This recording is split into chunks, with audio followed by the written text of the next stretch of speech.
3. Hey, all right. So the Mets now have a new pitch arm in their arsenal. The question is this going to work out the way that it did in Yankee land? Or is this going to be a little better? I guess time going to have to tell. And in addition to that, one and only Ryan Helsley has been also given another life somewhere with the Orioles, if I'm not mistaken. So, well, look at this. It's a whole pitch phenomenon going on right now. Yeah, pitch, please. Get down on your knees. And it's why we talking pitchers.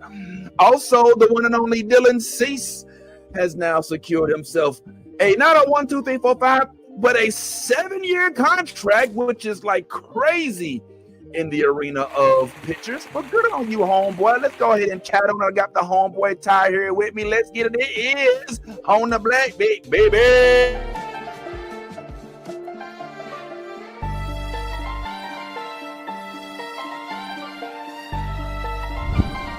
Thorn.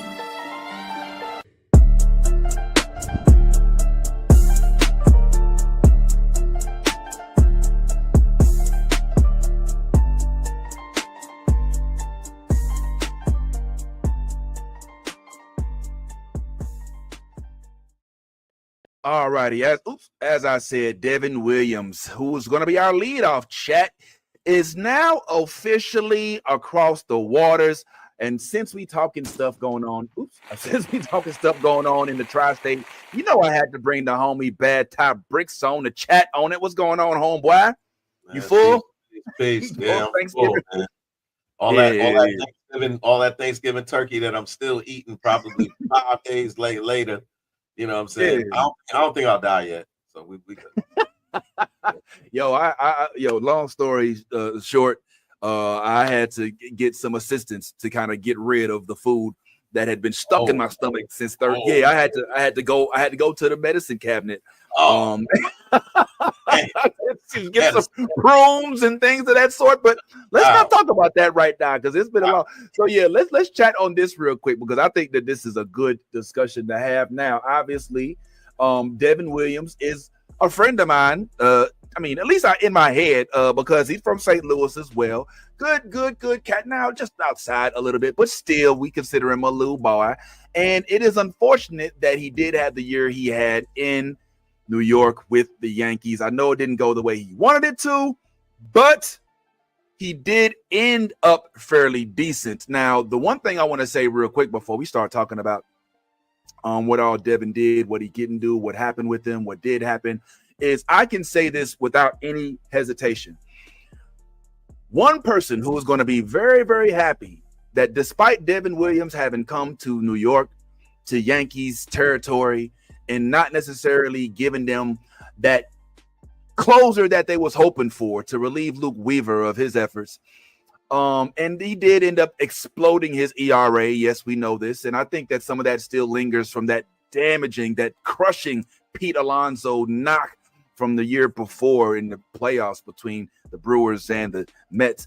But the one person who's going to love the fact that Devin Williams came through New York, the Yankees, more than anybody else, and mark my words, you won't see it yet, but you will see it in spring training, is none other than Garrett Cole. Why? Because Garrett Cole loved to rock him a goatee. You remember him when he was with the Astros? He had the full-on mankind beard, and it was like all grumpy.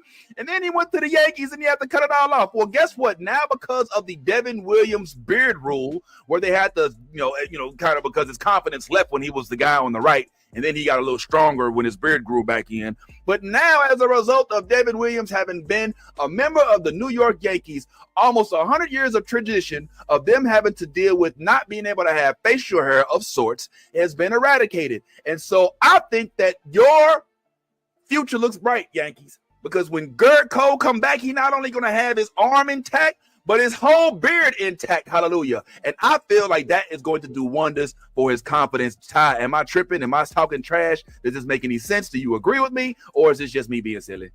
Yeah, it's definitely most certain. Come on, man. Listen. As much as I would love to compare Devin Williams with Samson, Williams' hair, him having hair or not having hair, is not. I don't think has anything to do with why he's good or why he's bad. I disagree. I mean, I guess we'll find out, won't we? We'll find out if the beard coming back will enhance his potential or stunt his potential. We don't know.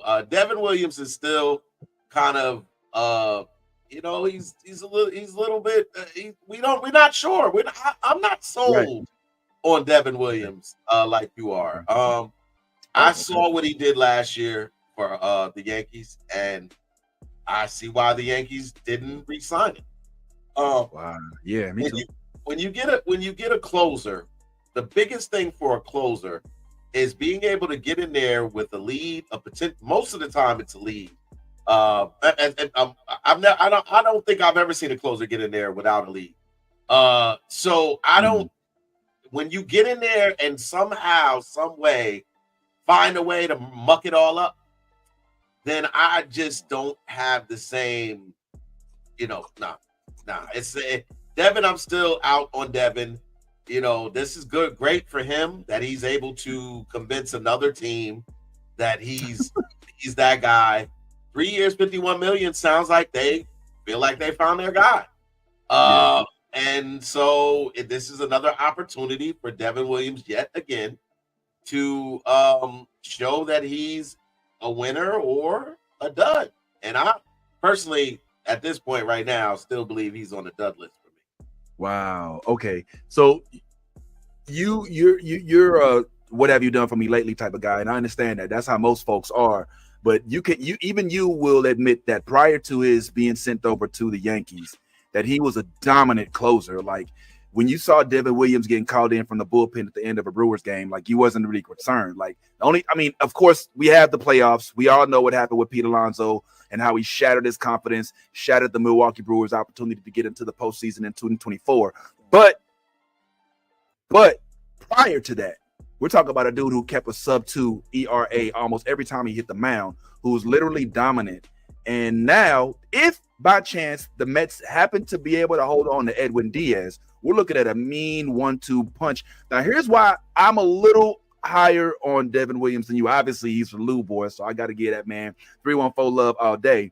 But I think that toward the latter half of the season, Ty, I think he finally started to figure out not just how to pitch in a bigger market, but how to pitch in specifically the New York market. Because not only do I think that he didn't want to leave the Brewers because it's nice, cozy, homesy, people, the press don't give him no problems. They don't boo you when you blow a save. But in New York, they do not ever let you forget about your mistakes. He can't go get a coffee from the bodega. He can't get nothing from the corner. Am I wrong, Ty? Am I wrong? Like everything is public in New York. So he had to adjust. Even in St. Louis, it's not like that. Like, yeah, you can go to a St. Louis bread and get some food and not have to worry about people like, you suck, boo. They be like, yo, man, what happened to the last round? What happened to the last inning? I feel like this last half of this last year this year, he's now been exposed to New York media. I would ask you if the Mets, if SNY is kinder than the Yankees media. I feel like perhaps they are, because they're a little bit more accustomed to failure. I mean, as bad as that sounds. So I feel like he may have found a place where he could ease it in a little bit better. And also, they now have seen him fail so terribly, so they won't have as high expectations of him. So I think he can ease a little bit in there, and I hope he has success. What say you? I don't get it. I mean, he just moved across the bridge. So like you're acting as though like New Yorkers are over, like New Yorkers on this side is a little different, but no, they're still New Yorkers. No, they're not. It's the thing about New Yorkers are, I love the way you kind of describe them as being you suck. They only tell you suck when you suck. Like, it's like that's it. That's the thing about New Yorkers. We're realists. You know what I mean? Like, they are realists. So I think that if he goes over there and mucks it all up, in on the Mets side, they're gonna do the same thing, bro. He's gonna be booed off the mound again. This is more about Devin Williams' comfortability than anything. I feel like he was always uncomfortable as a Yankee. I don't feel like it's gonna change much as a Met. I hope that it does. I don't wish downfall on this young man, but when you muck it up like he mucked it up last year, over a 4, I think it was like 4.3 ERA. 7.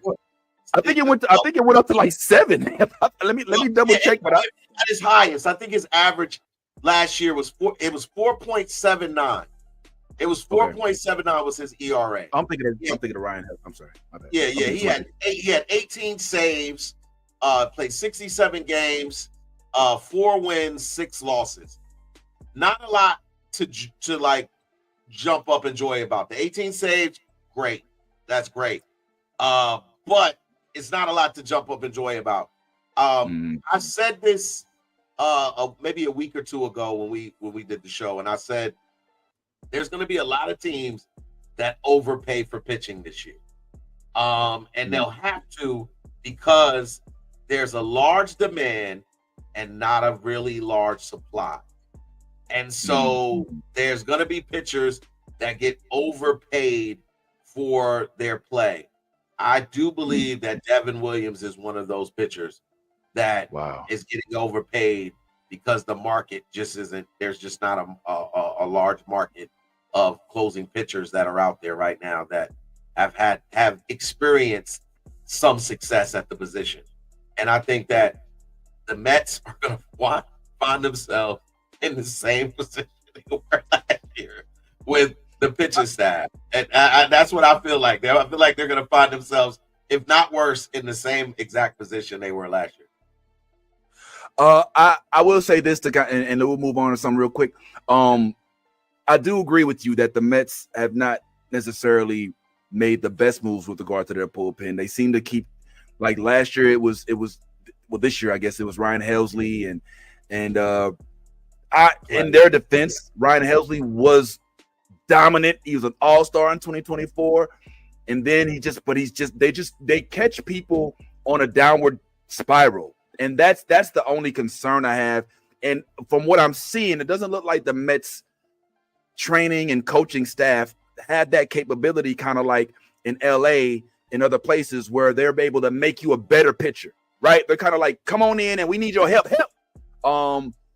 I hope that with this early signing that they're able to go through, unlike they were with New York, they're able to kind of go through a better spring training, kind of get him a little bit of a confidence before he starts up. And also the fact that, again, that they've already kind of seen him struggle. They're not expecting greatness off rip. They know they got to coach him up a little bit. I'm hoping that helps him out a little bit. But let's go ahead and move on a little bit, because since we are on some pitch please stuff, another pitcher that came out of St. Louis, as I mentioned before, is the unstoppable, the all heat throwing Ryan Helsley. Ryan Helsley now moving to Baltimore for a deal of 2 years, $28 million. And there's another 3rd-year option that he also has the luxury of being able to explore in the event he likes what happens there. I'm a little concerned because the year before, our boy Kyle Gibson also went to the Orioles, and that didn't go as well as I think we all expected it to. So I have a few questions about this deal. Are they expecting him to actually just be a closer? Is he going to be like they were in the Mets, with the Mets, where they put him in at the 7th inning because he didn't perform well in the 9th inning? Well, especially since Diaz laid claim over the 9th inning. But mainly also, I'm wondering, are they going to attempt to turn him into a starter, which has been something that has been discussed as well. Ryan Helsley, in my opinion, does not have starting chops. Let me tell you why. Ryan Helsley right now is assigned to the task of getting us 3 outs. And if you look at his last few years of contribution, you'll notice that he has been on a decline with regard to that, even while he was in St. Louis. Now, don't get me wrong, he was dominant in St. Louis, but that last year we start to notice toward the end of that season, the numbers and the productivity, the outs, the defense, so we should say, just started looking completely different. Let's go ahead and look over some of his numbers real quick. So if you notice how dominant he was, look at his ERA with the exception of that ugly ass year right after in them COVID years. You can look at this and say, man, this dude is completely lights out. But look at that Mets year that's highlighted, bro. Like it literally jumped over 2 times what it was the year before. Mm-hmm. And that's nuts. But I want to point this out to you too. Notice also that before the terrible year he was having with the Mets, where he ended up with a 7 ERA, he was already losing some of his flame. If you look at that 2024, at 2025, where you see that he actually has a 3 ERA, that is slightly above what he had with the Cardinals 2 years before that, where it was almost never going over 2.5. And so that isn't a huge indicator of a fall off, Ty, but it does show that he was unfortunately on, like we said, the downward side. Here's where I have hope for Ryan Helsley. He's going to the Baltimore Orioles. Okay.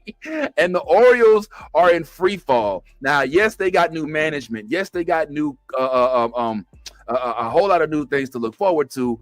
But what they don't have, in my opinion, is the expectations that they have to win the World Series next year like the Mets did, right?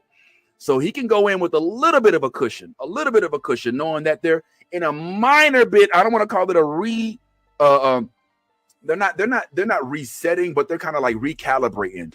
And I think that he fits good. This is why a 2+ year deal works well for Ryan Helsley. He doesn't have to perform right now or else. He has time to settle in, gives him an ability to kind of get comfortable, enjoy his new arm. And I bet you he'll be talking with his boy Cal Gibson, who was one of his former Cardinals friends, who did also have no success in Baltimore, but did at least have some familiarity with it. And hopefully, if he does end up getting back to St. Louis, which he does, which he said on record he would love to do, maybe he'll come back with Jackson Holiday. You got any thoughts on that?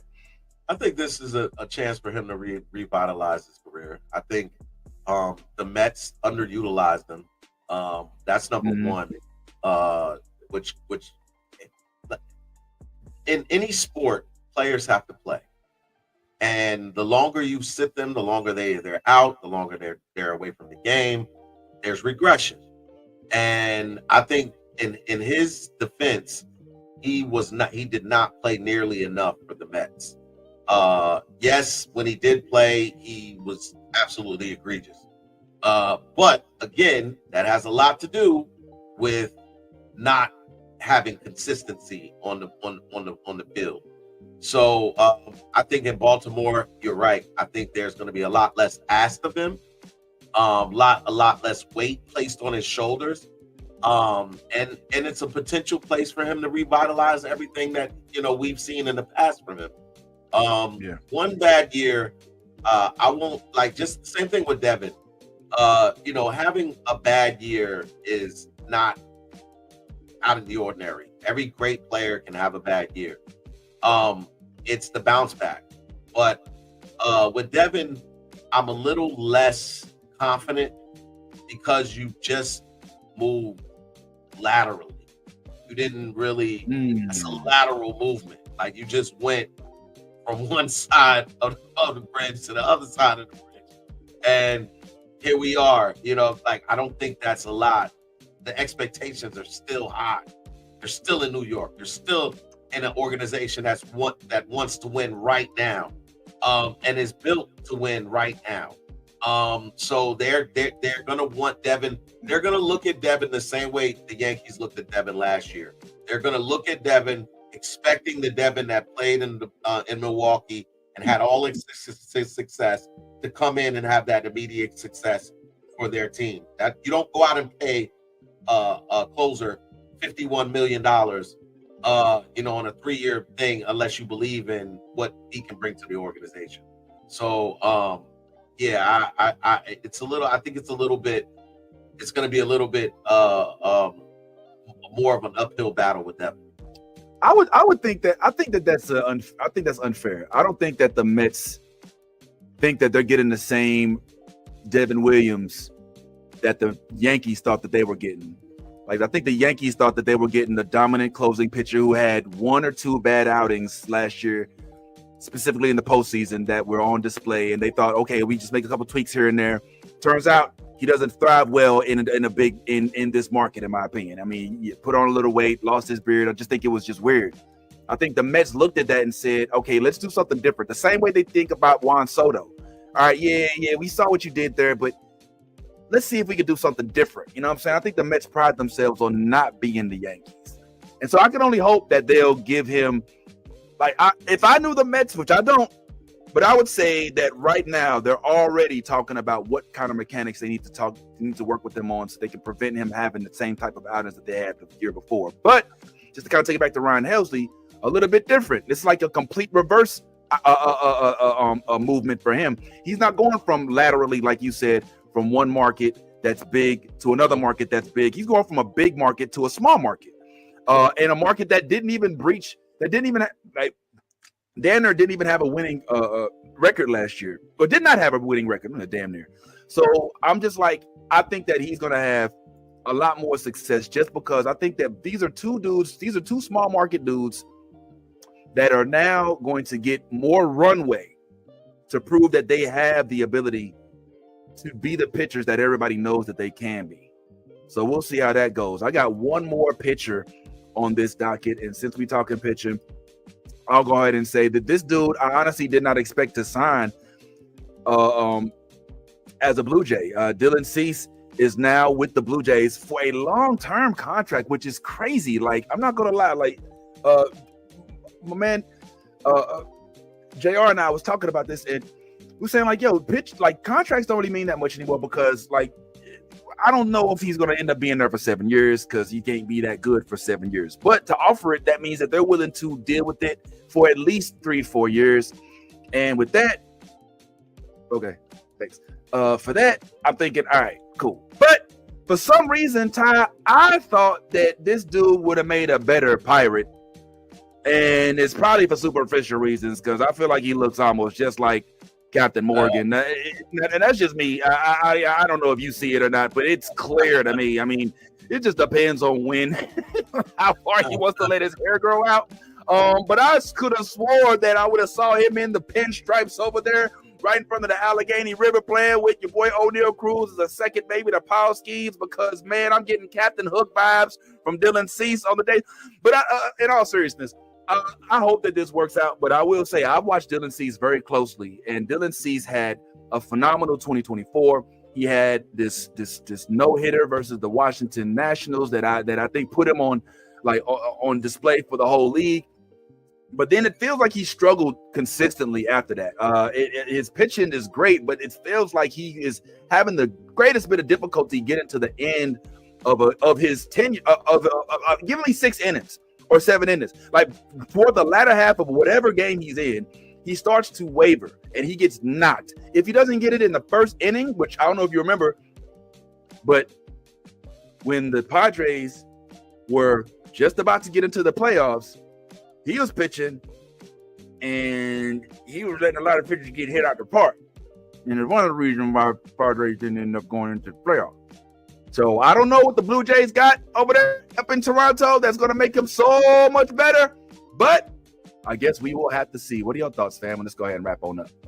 Oh man, again, this speaks to exactly what I was saying earlier about there's going to be pitchers that get overpaid because the market is just not that abundant, and I do feel like this is another instance of overpaying. 7 years, $210 million. Yeah, that's a lot, bro. They're fully invested in him, and that's despite him having the worst season of his entire career last year. That's definitely I feel bad for Toronto, because I feel like they just threw away $210 million. My God. Yes, listen, Dylan Cease has had a phenomenal career thus far. His ERAs are like sub 2. He's definitely a really good pitcher when he's on. I don't like when you sign a pitcher coming off a bad season like this. And we're not just talking about bad. It was really bad, like his season last year. Like if, in terms of his ERA, in terms of games played, this was the most games he played in a season. And it was the worst season of his career. And yet you signed him for 7 years, $210 million. That means you're going to be looking for him to play a lot of games for your team as well. And it just doesn't set up well. But, I wish him luck. I do. I hope that he can turn it all around. But I again feel like teams are having to overpay for pitching this year. Yeah, this one, I'm not gonna lie, this is very questionable. The length of this contract, especially coming off the years I could see if he was like, Michael King. I could see if he was like, I don't know, one of the starting pitchers that is going to give you a good solid 6 innings. One thing I will say about Dylan Cease, I guess he does post. We're not looking at a whole host of injuries in the last couple years, so he'll be there from the beginning to the end. I think that's rare as well. They say the best ability is availability. But 7 years, he's going to be a Blue Jay until he's 36, allegedly. And it's hard for me to believe that the Blue Jays' coaching is so good that they're going to turn him into another ace in their clubhouse. Dylan was an ace outside of you. And also, man, is it just me on the way out, or the Padres giving up? Are the Padres giving up? Like, they have no Yu Darvish now for a year because he's in surgery, or he's gonna have this surgery. They got no Dylan Cease. Michael King is questionable. If I'm not mistaken, there is no Montez. So Musgrove, we got to wait to see what happens with Musgrove. Maybe that's the key. Maybe Musgrove comes back and does real well. But it feels like the Padres aren't planning on being that playoff team as of right now. It feels like they put all their cards into that trade deadline last year, where AJ Preller went completely nuts and got. Let me shut up. Because I forgot all about Mason Miller and the folks that they got from the Padre from the Athletics. So let me shut up. Let me mind my business. And because clearly y'all know what y'all doing in that Padres front office. And if anybody, sorry if I made you say, what the hell did you talk about? Because Mason Miller about to be a whole beast, and I understand they're about to turn him into a starter too. So if you're looking at comparing Dylan Cease and Captain Morgan to a dude like Mason Miller, then we're not looking at any kind of competition at all, fam. But I guess we'll just have to see. For now, we'll have to wait to see what other news comes. I will say this real quick on the way out. Just as we were kind of getting geared up, I saw a report that Sonny Gray did a real quick press conference type thing. And in this press conference, Ty, he talked about how happy he was that he was on a team that it's perfectly fine to outwardly hate the Yankees. Oh well, that clearly he's not going to the Yankees. No, he's a Red Sox. He was traded to the Red Sox last week, right? From the Cardinals, because he's got one more year on his contract, and the Cardinals we're trying to revamp. And so now he is officially a Red Sox. The Red Sox are making some serious moves. And dare I say that I'm starting to believe your whole, was it you? I'm sorry, it was JR who was like, the Red Sox could be the biggest competition for the Yankees this upcoming season. Not the Blue Jays. They had their run. That's gone now because it don't look like they bringing Bichette back. They ain't going to have no Max Scherzer. It's going to look a lot different. Springer may not be the same. He's going to be a little older. There's some rumors out there that the Boston Red Sox, they ain't nothing to mess with. And now they have an additional dope. I don't want to say dope because Sonny doesn't throw with like 93, 94. He's not a fastball thrower. But this dude, he's got the attitude. And dare I say, even if it's not every single start that he makes that's going to be dominant, his attitude, his experience as a dude in his mid-30s, I think is going to rub off for all of those youngsters up there in Boston. Anything on the way out there, Bam? I think you're definitely confused, man. Sonny going to go out there and get lit the fuck up. And Sonny, listen, let me tell you something. It sounds good to all of this shit about feels good to hate the Yankees until you pull up in Yankee Stadium and Judge sends your shit to the fucking parking lot a few times. You're gonna really hate playing the Yankees because your ERA is gonna cause you to be sitting on the bench. it's gonna cause you to sit on the bench. Yes, bro. It's always pitchers talking that shit that come to Boston until they actually face the Yankees and they shit gets sent to left field and out in the parking lot. Oh, okay, but does it have any? Is there any? I mean, are you giving it? What I'm saying to you, and I'll explain it real quick. What I'm saying to you is, Sonny thinks this is a good thing, but it's not going to end well for Sonny because Sonny is going to be the person who they're like, up, home, out of here on Gray. That's what you're going to hear is on Gray. And now when your ass is going through all kind of stress because every time you pull up to the Yankee Stadium, they sending your shit to the parking lot. And you're going to remember all of them. And look, they're going to be like, yo, and you're going to have people like Jazz Chisholm and all of them talking about, yeah, hate on that. Hate on that. All right. Well, what? I mean, does he get any grace for having been a Yankee? He was a Yankee before. Like he did wear the pinstripes and he hated it. He was traded in the middle of his A season and now he's going with a chip on his shoulder. And like it feels like all he wants to do is defeat the Yankees. Like he's like it's the big bad boss. I mean, and that doesn't have nothing to do with nothing. You don't think that everybody else in that division has always wanted to do, which is beat that. You always want to beat the Yankees. Everybody wants to beat the Yankees.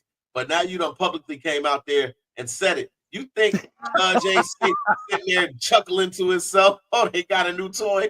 Wait till he get a load of me. Yeah, that's what it's going to be. It's going to be some Jack Nicholson sitting a load of me in the backhand. Yeah, you go Sonny Gray. They're going to say, Sonny Gray on the helm. And it's going to be, it's out of here, Sonny. All right. Yeah. We can't wait to see you again, Sonny. My God. Okay, I didn't know it was that real. All right, well, look, I'm not going to sit and argue against you. I as a Cardinals fan, I've seen Sonny get a lot of knocks in. But I'll say this: he's got Garrett Crochet in that book. He's got Brian Bayo. They got a lot of tools. So even if he doesn't necessarily have a 0 or a 1 or a 2 ERA, I don't think he's going to get. I don't think he's going to have a Devin Williams or Ryan Helsley or one of those kind of years. All right, I think the difference is that Sonny's pitched in a big market before, and now he's coming back with a vengeance. And so I don't think Sonny's the greatest pitcher ever. I don't. I'm not sad to lose him from St. Louis. I'm sad to lose that arm, but I do think that it's hard. It would be a mistake to underestimate a man who's on a mission. And Sonny just announced that he is on a mission to keep the Yankees at bay, and I just think that there's something to be considered. Sonny better worry about everybody else in that division. He's so worried about the damn Yankees. You better worry about having to pitch to Vlad all of them games that y'all have to play them now that you're a division opponent. Yeah, you got to worry about other people in the division, bro. You worried about the Yankees too much. You better worry about keeping your job. That's a part of the job. The Boston Red Sox hate the Yankees, but anyway. This is what I'll do. I'll tell you what, we'll have more details. I'll be able to get more details about what exactly he said in the day or two. So maybe we can revisit it and go over how terrible idea it was to come out publicly and speak about his desire to dethrone the Yankees from their top tier position in the echelon of baseball. But for now, we're going to go ahead and head on out. Appreciate each and every last one of y'all who did tune in. If you did, please like, subscribe, and comment. Even if it is a silly comment, go ahead and we will come back with even more baseball content in the next day or so. Please stay tuned. Appreciate it. Deuces.